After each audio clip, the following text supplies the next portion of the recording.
Welcome to Housekeepers Half Hour. This is a reproduction of a radio show that was broadcasted by the United States Department of Agriculture in 1926. Disclaimer: do not assume contents of this production reflect current scientific knowledge, policies, or practices. This broadcast was aired March 11th, 1926. What shall we have for dinner? Here's a menu that is entirely different from the routine meals you have been serving, and meatless out of respect to Lenten customs. The main dish is a delicate cheese soufflé, which is a delicious combination of cheese and eggs, breadcrumbs and milk, sufficiently hearty to take the place of meat and potatoes once in a while. At this season of the year, the hens are beginning to work up toward their peak of egg production, and prices are dropping in most markets. Soufflés, omelets, and other dishes that take lots of eggs can therefore be served more often. Some homemakers have the idea that soufflés are difficult to make, and that only a French chef can turn out a perfect one. But, as a matter of fact, a soufflé is quite simple to make at all if one understands 2 or 3 points that apply to almost all egg cookery. Cooking slowly and thoroughly in moderate heat is one of the chief points. The recipe, which will be given in a few minutes, will tell you just how to do it. You will have no difficulty in securing good American cheese for your soufflé, whether you live in the city or the country. A soufflé must be served as soon as it is taken from the oven, therefore plan to serve dinner the moment it is ready. Other items on our dinner menu are fried parsnips and stewed canned tomatoes, both good winter vegetables. Plain lettuce salad may be added if you wish. The tomatoes will merely need heating and seasoning with butter, salt, and pepper. Some people like a little sugar with tomatoes. Others prefer a few drops of onion juice or some celery salt, Worcestershire sauce, or other pungent flavor in very minute amounts. The art of skillful seasoning is one that is acquired by patient experimenting, and once mastered, it makes all the difference in the world between flat, insipid meals and tasty dinners that everyone enjoys. For example, if you have learned how to use garlic, as the French use it, you might drop a single clove or section of garlic into your stewed tomatoes for 5 minutes before they are taken from the fire, then remove it. Or if you want still less garlic flavor, but just a trace, cut the garlic clove and rub it around the dish in which the tomatoes are served. Another good flavor with tomatoes is bay leaf. Cook 2 bay leaves with them for a few minutes and then remove. Be sure that your tomatoes are hot and ready to serve when the cheese soufflé is done. Your parsnips must be boiled first and then browned. Scrub them clean, drop into boiling lightly salted water, and cook for from 15 to 30 minutes, or until tender. Drain them, scrape off the skin, split lengthwise, and pull out the stringy cores. Dip the pieces in flour and fry in fat until they are a delicate golden brown, or if you prefer, mash the parsnips after the cores have been removed, season, and form into patties or balls before frying. Time the frying so that all the parsnips will be done in time to drain on brown paper for a few minutes before the soufflé is ready. Keep hot until wanted. Because of the bread in the soufflé and the sugar in the parsnips, as well as the fact that our dessert is to be baked bananas, which are high in starch and sugar, you will need little or no other energy food with this dinner. Graham or whole wheat bread or rolls would be enjoyed. Include a plain lettuce salad or raw celery if you wish. Let's check over the complete menu. Cheese soufflé, stewed tomatoes, browned parsnips, lettuce if desired, baked bananas.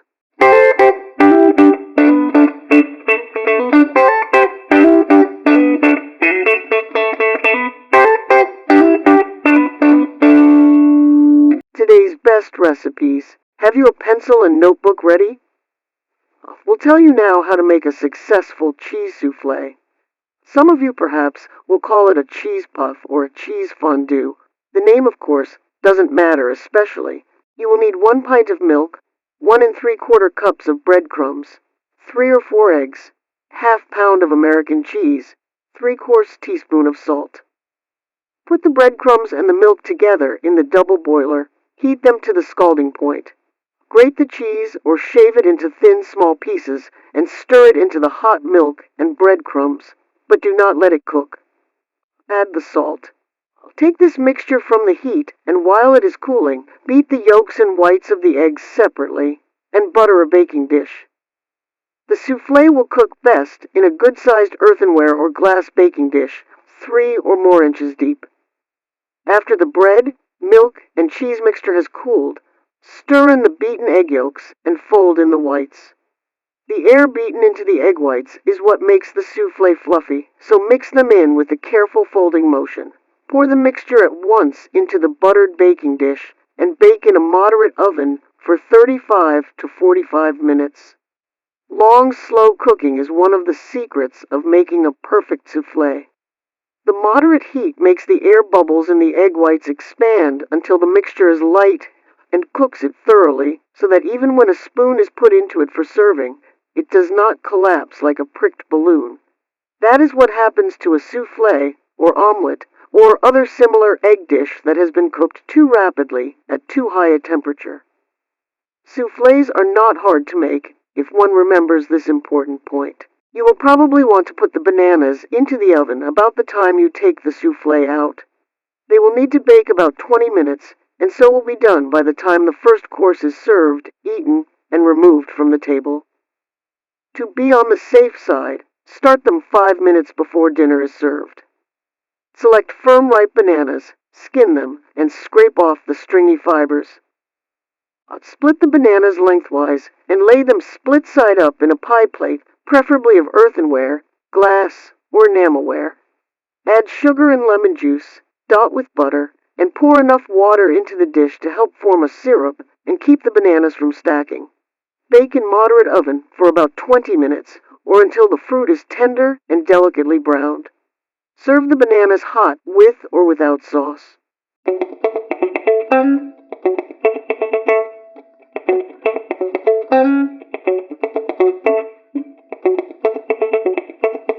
Questions women are asking. Question: are tomatoes rich in vitamins? Answer: yes. Tomatoes, fresh, raw, or canned, are a good source of vitamins A, B, and C.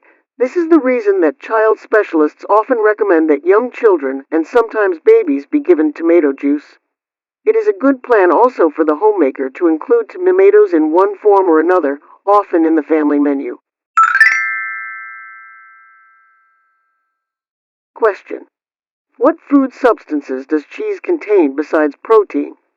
Answer: cheese is one of the richest of all our common foods in calcium. Many Americans do not get enough calcium in their foods to furnish their bodies with the quantity of this mineral needed for building and repairing teeth and bones.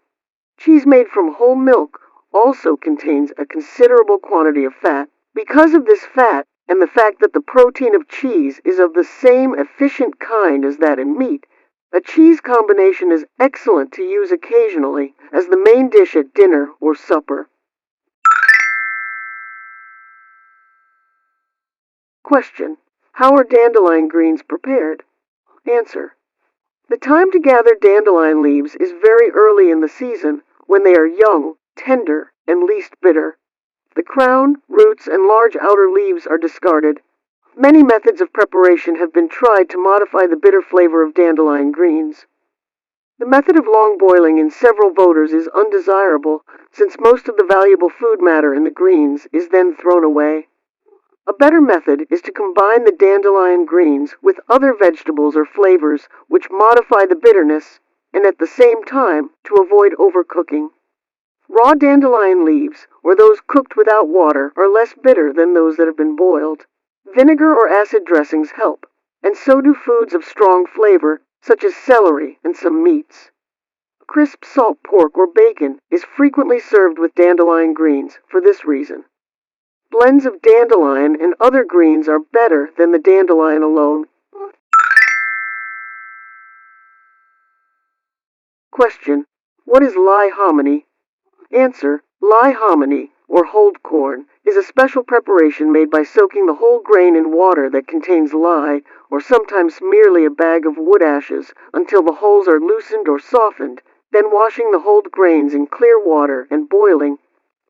Lye hominy may be made at home, or it may be bought either in bulk or canned. It has a distinctive flavor, which many enjoy, and is used in the same ways as other coarse hominy. Question: do you put water in the pan when roasting meat, or is it better not to? Answer: roasts from the so-called tender cuts are better if cooked without water. The best results are obtained by placing the roast in a pan with the fat side up. In case there is not very much fat, get an extra piece of suet and skewer it to the top. The fat dries out as the meat cooks and bastes the roast by running down the sides. Place the meat in a very hot oven of 480 degrees Fahrenheit until seared on the outside. This takes 15 minutes or a little longer. Reduce the heat to a slow oven and cook until done. The best way to determine when done is by a thermometer inserted in the center of the roast. This will register 140 degrees Fahrenheit for a rare roast, 158 degrees Fahrenheit for a medium, and 176 degrees Fahrenheit for a well done. Question: we usually buy about a 4-pound leg of lamb. I notice that my butcher is offering the heavier ones cheaper. Are they as good? Answer: yes. The lighter legs are higher priced because a great many people like yourself are accustomed to buying that size. You can cut a few excellent chops from the tops of these heavier legs of lamb, which will cost less than regular chops, and still have a fair-sized leg left for roasting. Detailed information on the use of the various cuts of lamb and mutton are contained in Farmer's Bulletin 1172. A link to this bulletin will be in the comments below. Question: can you tell me a good way to prepare breast of lamb? It is one of the less expensive cuts that I should like to serve occasionally if I knew how to make it appetizing. Answer: braised breast of lamb with spinach stuffing is a most appetizing dish and easy to prepare. You can find that recipe on page 35 of my cookbook, Aunt Sammy's Radio Recipes. I've included a link below to get your own free copy today. Question: how can I remove a scorch stain from a cotton fabric? Answer: a simple remedy is to moisten the stain with water and place in the sun. For more serious eases, the following procedure may be used. Moisten a piece of cotton cloth in hydrogen peroxide and place over the stain. Cover with a dry cloth. Iron with a medium hot iron. If the hydrogen peroxide soaks through the dry cloth, replace with another cloth. Be very careful to see that the hydrogen peroxide does not come in contact with the iron, as it will rust the iron very rapidly. Brown stains will then be left on any garment which the iron touches.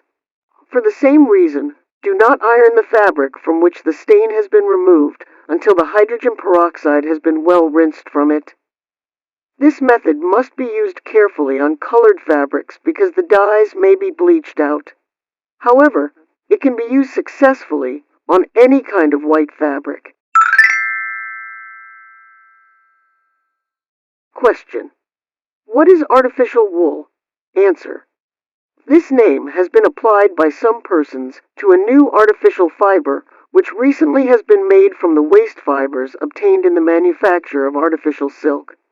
Fabrics made from it seem to have some of the properties of wool materials, but they have not been studied extensively as yet, and little is known concerning their real value.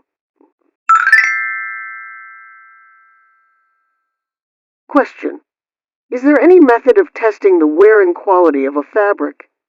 Answer: a number of laboratory instruments have been devised which measure the resistance of a fabric to rubbing similar to that which it receives in actual wear. None of these have been entirely satisfactory, and no one of them has yet been accepted as a standard instrument in the textile laboratories of the country. Question: what is the easiest method of cleaning pillows at home?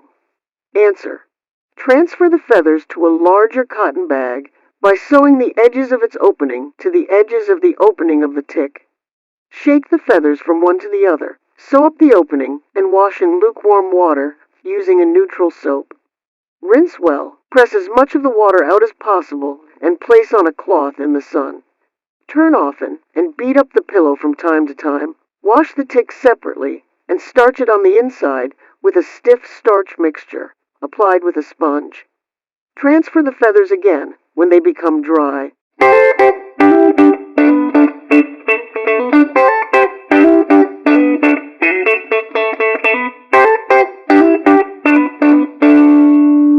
Well, this concludes this broadcasting of Housekeepers Half Hour. I'm your host, Aunt Sammy. If you did indeed enjoy this broadcast, please consider listening to any of our other broadcasts. New shows are to be put out every week for new education and your listening pleasure. Until next time, remember to keep it tidy. This production was researched and produced by BreakAway Empire LLC.